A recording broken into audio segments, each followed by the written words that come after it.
One, आज हम start करने वाले हैं अपने कैपिटल स्ट्रक्चर के फोर्थ थ्योरी। इससे पहले हमने 3 थ्योरी कर चुके हैं। कौन कौन सी? आपकी नेट इनकम अप्रोच, जिसमें हम जो ये बताती थी कि जो कंपनी की कैपिटल स्ट्रक्चर है वो रिलीवेंट है, ये एक रिलीवेंट थ्योरी थी। उसके बाद डेविड डुरांट की ही जो नेट ऑपरेटिंग इनकम है वो थ्योरी देखी।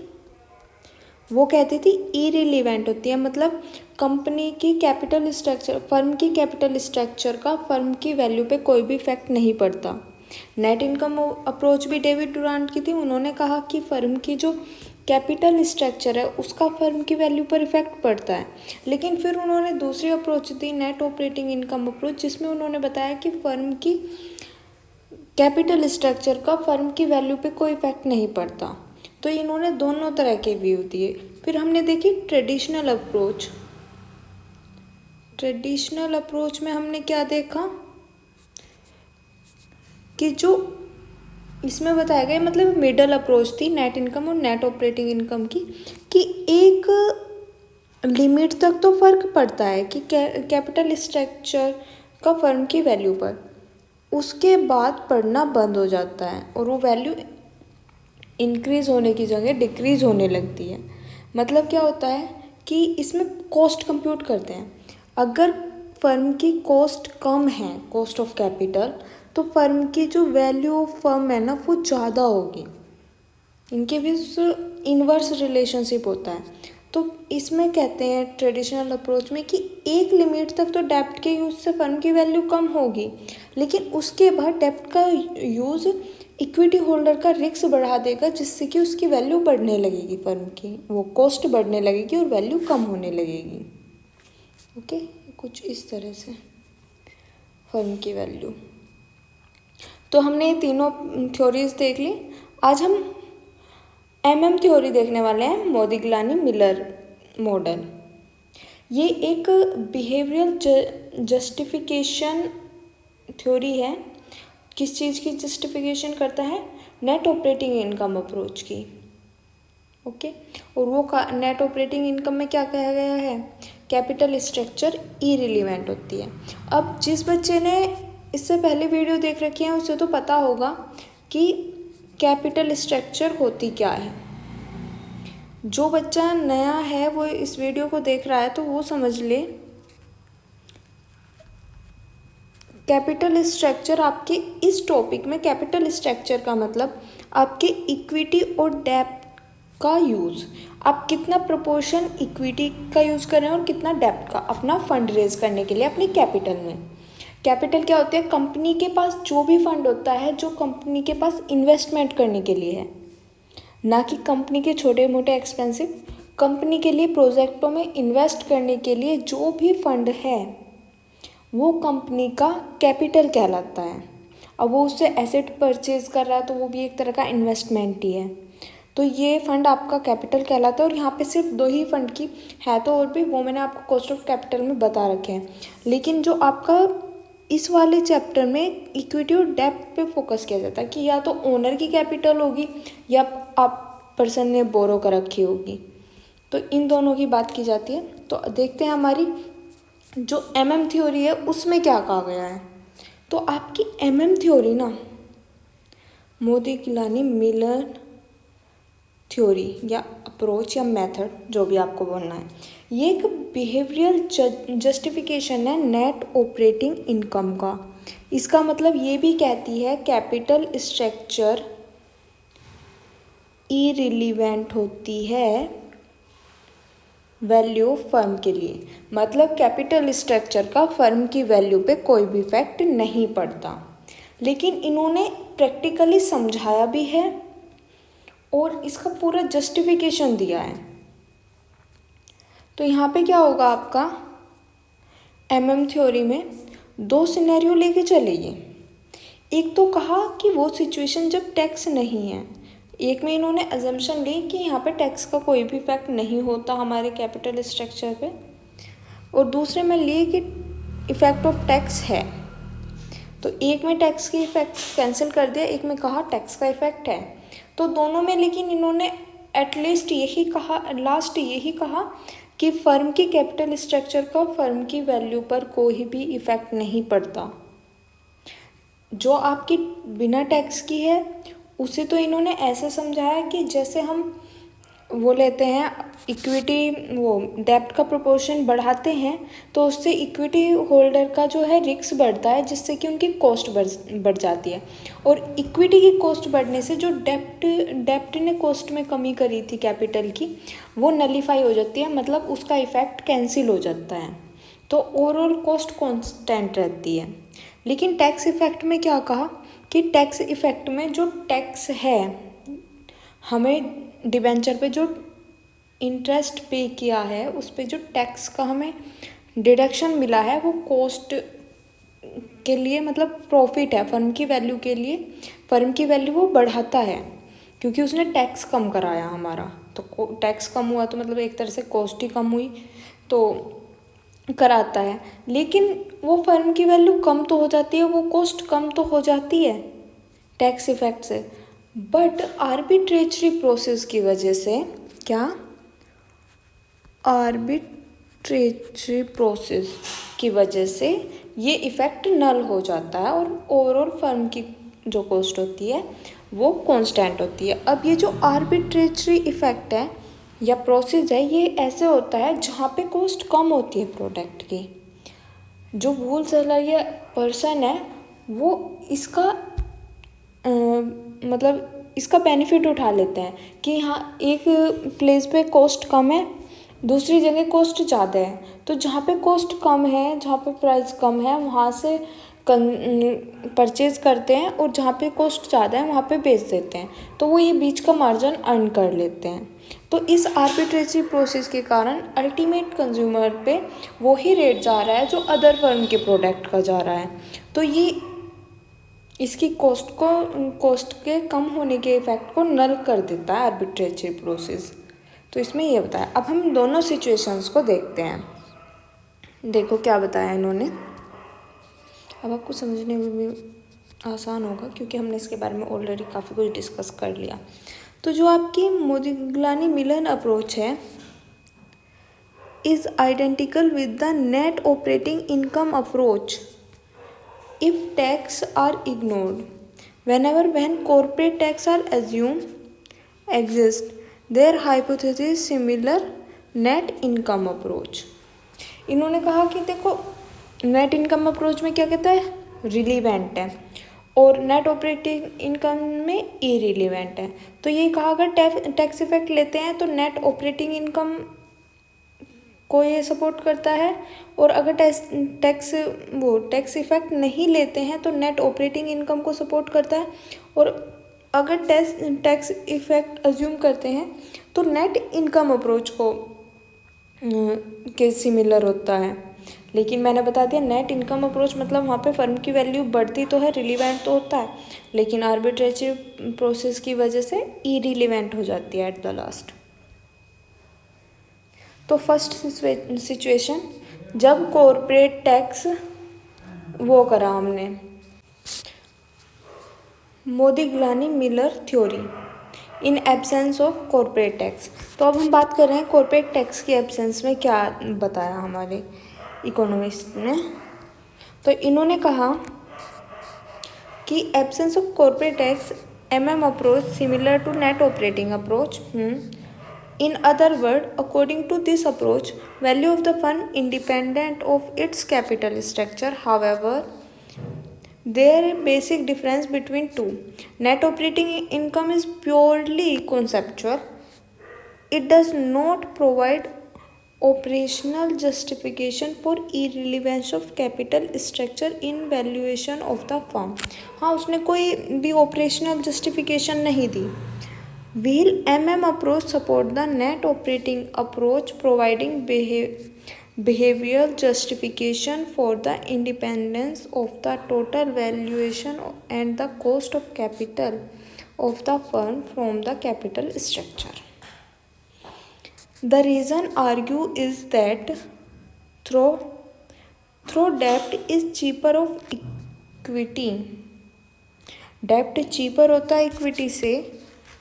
With increased use of debt, as a source of finance.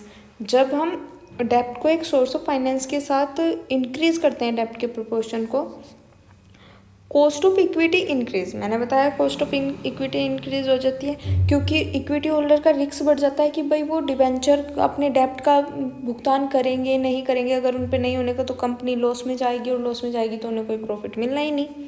तो इस सिचुएशन में उनका रिस्क बढ़ता है, तो वे कहते हैं हमारा रिस्क बढ़ रहा है तो हम अपनी कॉस्ट भी बढ़ाएंगे कि हम आपसे जो लेना है उसका परसेंटेज बढ़ा देंगे। This increase the cost of equity offset, क्या करता है, offset the advantage of the low cost of डेप्ट। This although the financial leverage affects the cost of equity, the overall cost of capital remain constant. जो overall cost of capital वो remain constant ही रहेगी। Okay, previous discussion ignore the tax relief on डेप्ट interest, मतलब previous discussion में भी कर लिया, यहाँ पे टैक्स का कोई रिलीफ यहाँ पे हुआ ही नहीं, टैक्स के रिलीफ की इस वाले उसमें बात नहीं की हमने। फिर सेकंड जब टैक्स का बात करते हैं कि हाँ कॉर्पोरेट टैक्स एग्जिस्ट करता है, तब इन्होंने कॉर्पोरेट टैक्स को प्रेफरेंस दी। तो in our further modified theory, इसे मॉडिफाइड थ्योरी भी बोलते हैं, modified theory, in their modified their theory by considering tax relief available to company when the debt component is existing in the capital structure. Modigliani and Miller in their article of 1963 have recognized that the value of the firm will increase, the cost of capital will decline. इन्होंने क्या कहा अपने article में कि value जो है firm की increase होगी जब कॉस्ट ऑफ कैपिटल डिक्रीज होगी। If corporate tax are introduce in the exercise, this is because interest is a deductible expenses for tax purpose and therefore effective cost of debt is less than the contractual rate of interest। मतलब डेब्ट की effective cost less होगी contractual rate of interest से। Deductible expenses है tax purpose से interest, और interest किस पे देते हैं, डेब्ट पे। ए लीवर्ड फर्म, अब ये जो लीवर्ड फर्म का कॉन्सेप्ट आया, देखो इस वाली और साइड लाइन छोड़ो, यहाँ पे देखो, a levered firm should have, levered firm क्या होता है, जिसमें आपके इक्विटी एंड डेब्ट दोनों होते हैं। ओके, इक्विटी और डेब्ट दोनों को यूज करते हैं, वो होता है लीवर्ड फर्म। देखो बिना इक्विटी की तो कोई भी फर्म बन नहीं सकता, लेकिन दो होते हैं, एक तो लीवर्ड और एक अनलीवर्ड। जो लीवर्ड फर्म होते हैं वो होते हैं जिनमें इक्विटी और डेब्ट दोनों को यूज करते हैं, अनलीवर्ड वो होते हैं जिनमें सिर्फ इक्विटी का यूज होता है। ओके, तो यहाँ पे क्या क्या, in levered firm should have, a levered firm should have therefore a greater market value as compared to an unlevered firm। तो इन्होंने ये कहा जिस फर्म में इक्विटी और डेब्ट दोनों का प्रोपोर्शन यूज हो रहा है उसकी वैल्यू ज़्यादा होती है एज कंपेयर टू उस फर्म के जिसमें सिर्फ इक्विटी यूज हो रही है, unlevered firm. The value of the levered firm would exceed that of the unlevered firm by an amount equal to levered firm debt multiplied by the tax rate। इन्होंने क्या कहा, simple सा last line में एक बात कही, जो value है लीवर्ड फर्म की, वैल्यू ऑफ लीवर्ड फर्म वो होगी value of unlevered firm plus जो भी डेब्ट की अमाउंट है ना,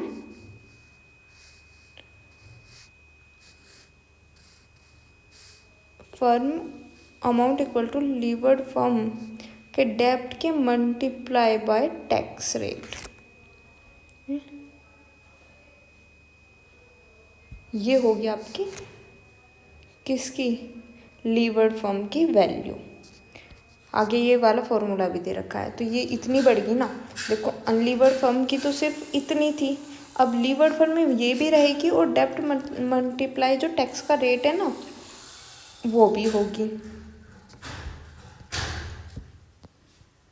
तो अब देखो यही फॉर्मूला दे रखा है आपका as it is, B amount of डेप्ट और टी है कॉर्पोरेट टैक्स का रेट। ये आपकी फर्म की लीवर्ड फर्म की value is equal to unlevered firm multiply by B गुना टी, मतलब बी अमाउंट ऑफ डेप्ट, टी मतलब टैक्स रेट। अब यहाँ पे जब हमें अनलीवर्ड फर्म की वैल्यू निकालनी हो, वैल्यू ऑफ अनलीवर्ड फर्म, तो ऑपरेटिंग प्रॉफिट मतलब EBIT और ब्रैकेट में 1 माइनस टैक्स अपॉन में KE कॉस्ट ऑफ इक्विटी। मतलब क्या हुआ कि अनलीवर्ड फर्म में 1 माइनस टैक्स लिया हमने ऑपरेटिंग कॉस्ट में, अपॉन KE मतलब कॉस्ट ऑफ इक्विटी से डिवाइड कर दिया, तो हमारी अनलीवर्ड फर्म की वैल्यू आ गई। ये दे रखा है आपका KE capitalization rate applicable to the unlevered firm for an all equity company. ये इक्विटी कंपनी के लिए या अनलीवर्ड फर्म, मतलब अनलीवर्ड फर्म में इक्विटी का यूज़ हो रहा है, वो तो मैंने आपको पहले ही बता दिया ना, तो इक्विटी के लिए कह लो या अनलीवर्ड फर्म। इस तरह का न्यूमेरिकल आता है आपका एग्जाम में अगर अप्रोच से आता है। क्वेश्चन में बताएगा कि आपको कौन सा मॉडल यूज़ करना है, net income, net operating income या फिर या ट्रेडिशनल। तो यहाँ पे आपका मॉडल बोला गया है क्वेश्चन में भी। नेट ऑपरेटिंग इनकम दी गई है 6 लाख रुपये, टैक्स रेट 40%, डेप्ट कैपिटल 8 लाख, ओके आपके डिवेंचर 8 लाख के हैं। इंटरेस्ट रेट ऑन डेप्ट कैपिटल है 8% और कैपिटलाइज रेट ऑफ इक्विटी है 12.5%। तो देखो कैपिटलाइजेशन रेट ऑफ इक्विटी दिया है, हेल्पफुल होगा किस में, अनलीवर्ड फर्म की वैल्यू निकालने में, क्योंकि वो इक्विटी बेस पे ही निकलती है। चलो तो करते हैं स्टार्ट। पहले अनलीवर्ड फर्म की वैल्यू निकालेंगे, फॉर्मूला लगा दिया जो ऊपर पढ़ा था, EBIT 1 minus tax upon KE। KE 12.5 है, EBIT equity before interest and tax. देखो ऑपरेटिंग इनकम दे रखी है 6 लाख, वही है। EBIT कह लो या ऑपरेटिंग इनकम कह लो, बात एक ही है, क्योंकि EBIT में से जब हम इंटरेस्ट लेस कर देते हैं ना तब आता है आपका नेट इनकम। तो यहाँ पे ये नेट ऑपरेटिंग इनकम है, इसमें से अगर हम इंटरेस्ट में माइनस कर देते तो नेट इनकम आ जाता है, लेकिन हमारे फॉर्मूले में हमें ऑपरेटिंग इनकम ही चाहिए, मतलब EBIT ही चाहिए। रख ली 1 माइनस टैक्स रेट 40% था, तो 40% को जब हम डिजिट में चेंज करेंगे तो ये आ जाएगा 0.40, 1 माइनस कर दिया, देन ये हो गया आपका, इसकी कैलकुलेशन करी अपॉन 12, ये परसेंटेज हट के ऊपर मल्टीप्लाई में 100 चला गया, यहाँ का परसेंटेज ऊपर मल्टीप्लाई में जाके 100 बन जाता है, और अगर ऊपर परसेंटेज लगा होता तो नीचे जाके 100 बन जाता, सिंपल। और ये आपका आंसर आ गया 28,80,000 आपके अनलीवर्ड फर्म की वैल्यू।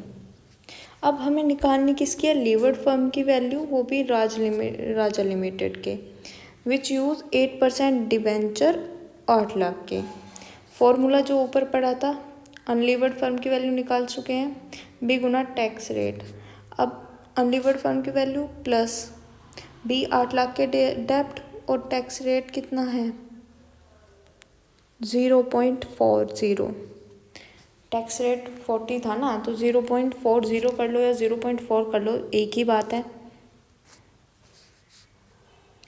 देन ये आपका कैलकुलेट करके आ गया 32 लाख। तो आपके लीवर्ड फर्म की वैल्यू 32 लाख और अनलीवर्ड की 28,80,000। तो देख लिया, अनलीवर्ड फर्म की वैल्यू कम है और लीवर्ड फर्म की वैल्यू ज़्यादा है। फर्म की वैल्यू ज़्यादा है, डेब्ट के यूज से कॉस्ट कम होती है लेकिन वैल्यू ज़्यादा होती है। सिंपल सी बात है, जब हमारे प्रोडक्ट की कॉस्ट कम होगी, हम उसे कम कॉस्ट पे बना पाएंगे, तभी तो हम उस पर ज़्यादा प्रॉफिट कमा पाएंगे, क्योंकि एक लिमिट होती है कि कंज्यूमर उस प्राइस तक खरीद सकता है प्रोडक्ट को। अब हम उस प्रोडक्ट को उस प्राइस पे बेचना है, लेकिन अगर हम जितनी कॉस्ट कम कर देंगे उसे बनाने में, तो हमारा प्रॉफिट मार्जिन उतना ज़्यादा हो जाना है।